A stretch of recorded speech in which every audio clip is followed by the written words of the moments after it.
Today we are taking a look at the NECA Predators Wave 2 Tracker Predator.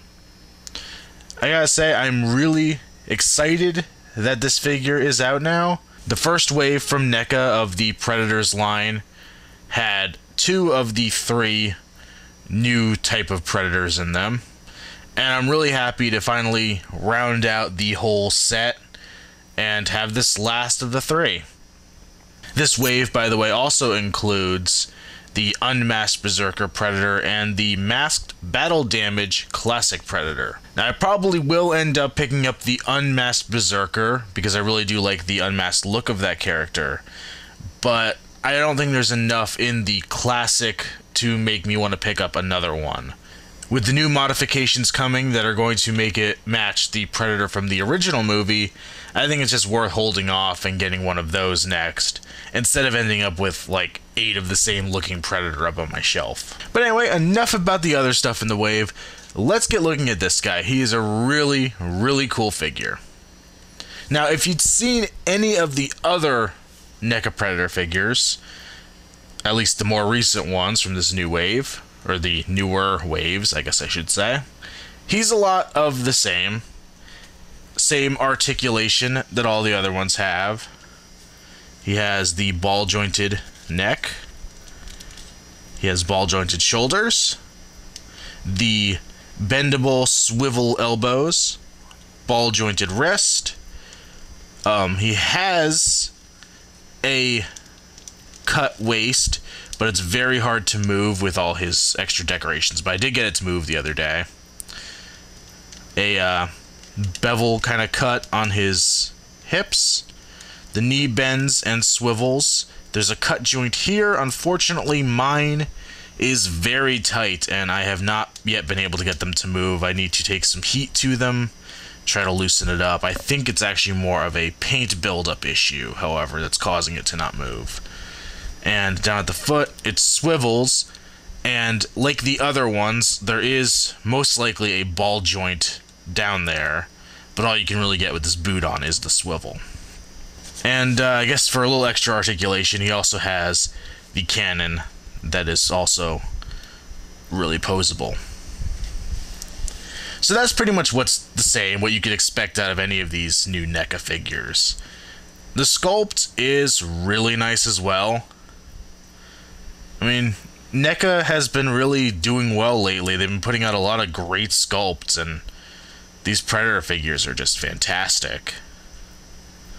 They got all these little details in the clothing.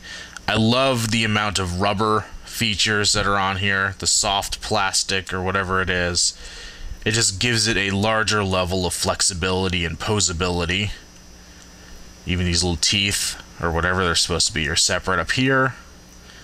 The shoulder pad is not really flexible, but it will move a little bit. All the dreads separately sculpted. You can mess up his hairdo however you'd like it. This one, by the way, if you'd seen my review on the other ones from Wave 1, they all came with really bad messed up hair out of the package. Except for these 2 little strands over here. This guy's hair is prettier. I guess not hair, but his dreads, since I don't think this is really supposed to be a hair. They came pretty clean. They weren't really messed up. Though I was thinking on the DC Universe figures with capes, they actually have a cutout of the, they have the plastic tray that the figure sits in the package. And then there's a cut in the back for the cape to come out through. And I'm almost wondering if maybe NECA should adopt that for the longer dreads. That maybe it would keep them more in order, but maybe the curve of them around the head would prevent that. I'm not sure. It's very nicely detailed. There's another flap back here. One issue I've had overall with this figure has been the paint buildup. The elbows I have already had to take some heat to, and honestly, once I got them moving, it really did strip the paint out from those joints. You can see it's missing a good deal in there now, but that had to go, I guess, to get the articulation to come back. And the paint overall is pretty nice. I know there are a lot of, Uber fans out there who will go and take the DVD and nitpick every situation where the paint isn't right. but it looks like the character. You're not gonna look at it and be like, oh, well, that's wrong. It's not like if you saw Batman in a white costume, it's like, well, that's not accurate to the movie. I mean, this is close. If it's not perfect, it's close. It looks good. I mean, I think they've done some nice little texturing details on it, and it works really well with the sculpt as well. The one downside with the paint is it seems like, especially around these cut joints on the leg, you can see here, it's like a nice brown in the upper section, and then when it gets down here, it's a much darker, almost like a grayish green. So there are some inconsistencies with the paint itself. Also, you can see there's a little bit of green in his arms, but most of his body is a yellowish, orangey hue. But the face, you can see behind the mask, is a very green. And I haven't watched the movie since it was in theaters, so I may be misremembering, but it seems like that should be more towards the color of the body itself. The mask, by the way, I love. They did a really nice job on it, just like they did the other masks. There's a lot of nice detail in it. The eyes are a nice gloss to contrast with the very textured, weathered metal look of the rest of the mask. You can see the extra scarring put over here. Nice little detail touch there. I guess the big thing to talk about with this is the most noticeable feature of the figure and the most distinguishing feature of the figure, which are these long tusks. These tusks have me incredibly worried about this figure. They are very long, and they appear to be fairly inflexible and brittle. If you saw when I was doing the articulation, I was trying to grab him from up here to turn the head. Normally with these things, I would grab them from under the chin and rotate like that, and I'm just really afraid to really put any kind of pressure around there, even if I'm not putting my finger on the tusks themselves. I've seen this guy in, I believe, 2 different stores so far, and for the most part, they've all been missing tusks. In the package, they've been severed, normally around this brown part, but some of them even all the way back to the jaw itself. And if you saw the pictures from Comic-Con, the preview pictures of this figure, the tusks were actually rotated sideways. They were so messed up. So even NECA couldn't get a good copy to come with them to a convention. This tusk here, when I got in package, it was actually pointed up a little further than it should be, and I've tried to adjust it. I think I need a little more tweaking on it to get it to look quite right. But these tusks are definitely a worrisome point on this figure. And I would recommend, if you are going to go pick one of these up, you definitely want to go into a store. I know Toys R Us is carrying these guys. Most Toys R Us's I've seen in the last couple days seem to have restocked since Black Friday, and these seem to be a big part of the restocked figures. So I would definitely recommend going into a physical store and picking one off the shelf, because most likely if you order one online, I would bet from what I saw that you are going to get some broken tusks. Tusks aside, it also comes with, I guess the one thing you could call an accessory, is a medium length arm blade. Looks just like the other two. I like the medium length on this blade. If NECA was only going to make one type of blade for these Predators, this is probably the one I would wish they would make. I like having the variety, I like them being interchangeable, but I think this is my favorite size of them all. Just with any other of these figures, he has the slit in the right arm gauntlet, and you simply take the blade and stick it in there. You can see mine is a little warped. Once again, some hot water fix that right up.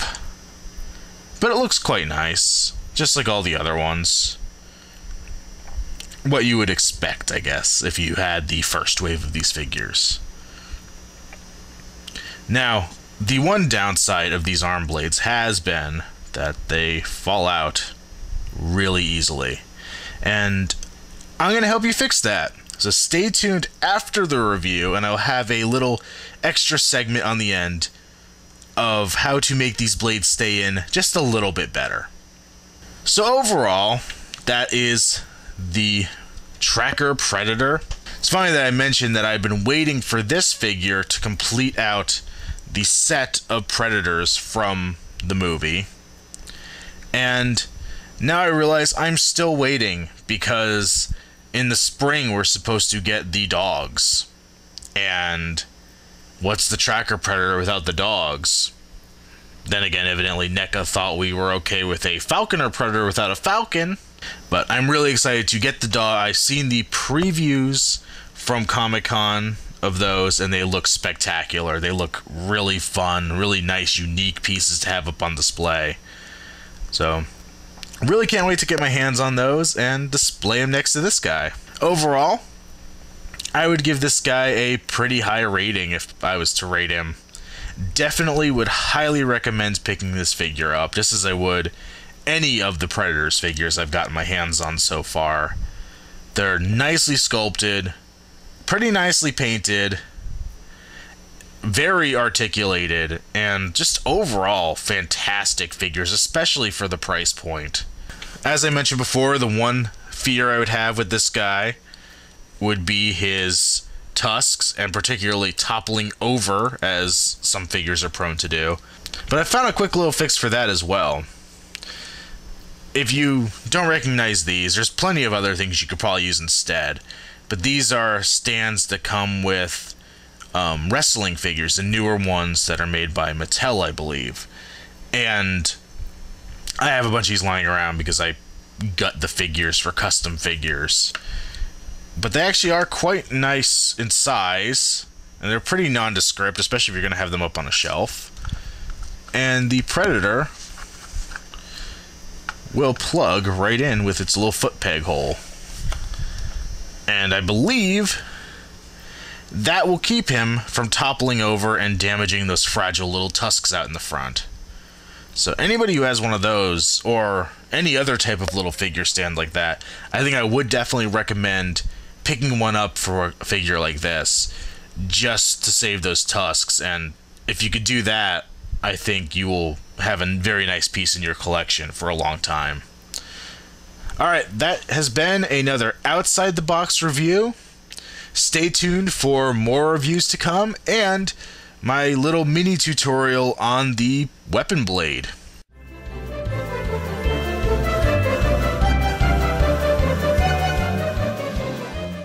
Alright, so here is the quick fix that I found for the weapon blade on any of these Predator figures with the removable blade. What we do first is get a surface that you don't mind getting dirty and sticky. Get some super glue. Any kind will work. This is just the cheap stuff I got at the grocery store, but it works just fine. And take whatever little surface you have and just put a tiny little bit on there to have a little bit to work off of. I know this is probably not showing up very well, but you don't really need to see it to get what I'm doing. Then you take the blade itself, and it's pretty easy to see the end here, where that will be inside of the gauntlet. And you take that and just put a little bit of that super glue on it, and take the gauntlet and put them together, and then take them apart, and repeat this a couple times. And what you're doing is basically getting a nice coat of super glue on there that will thicken up the plastic, and then by moving it in and out, you're wearing off the amount that would actually keep it from going back in and out. You're making sure it's still removable, that you don't have too thick of a coat on there that will seal. And then once you're done doing that a couple times, you can just put it in there and leave it to dry. And if you've done it right, you will get a nice little removable blade that sticks in the hand much better than it does out of the factory. If you put it in there and leave it there too early, it will most likely glue itself inside the gauntlet, and you'll be stuck with the blade in there permanently. So you do have to be a little careful. if you are successful, it's a nice little fix. Alright, I'll see you guys next time. Bye.